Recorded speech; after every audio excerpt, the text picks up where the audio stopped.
nka kurya usanga abandi bana bambara nk'udukambambiri uduhuzu twiza akakubwira yuko yotukugurira ca turaryamana ca ntwarinda.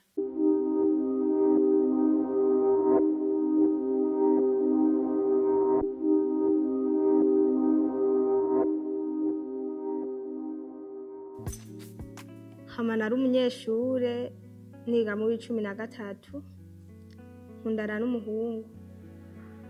Hama nyene urabona ingene abahungu bameze, yambwira yuko yompa buri kimwe cose basi bivanye no mu kibano, nka kurya usanga abandi bana bambara nk'udukambambiri uduhuzu twiza akakubwira yuko yotukugurira ca turaryamana ca ntwarinda. Maze gutwarinda muhira baranyirukanye. Hama rero niho muhira banyirukanye kubera yari yibana ca ndagenda. Ngiye haheze umunsi umwe nawe caragenda, sinamenye n'ingene yagiye cambaho mubwo buzima afisinda. Aho hantu yabana hamaze indwi imwe.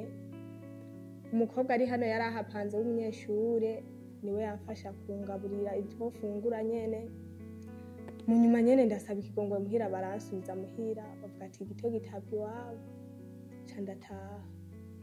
Burya haheze iminsi ndaba mu buzima bubi nyene naho nari ndi muhira gushika aho mvyara nyene si vyari bimeze neza vya cane.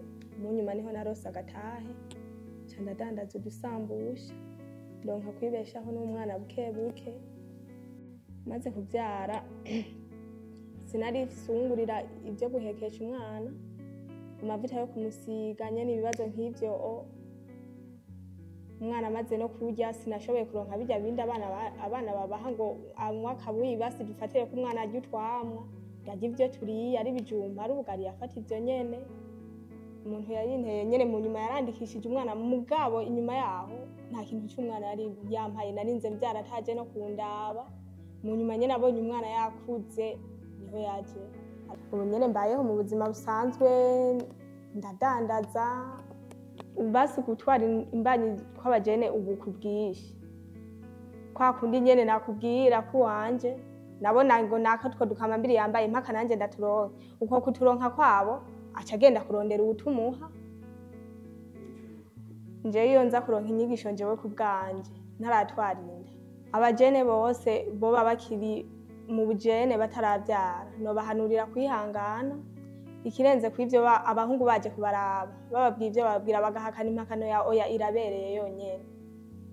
Kuvuga oya navyo ni vyiza kuruta kuvuga ati ngo nzoguhinyisheje. Apana gira kumurira umubwire oya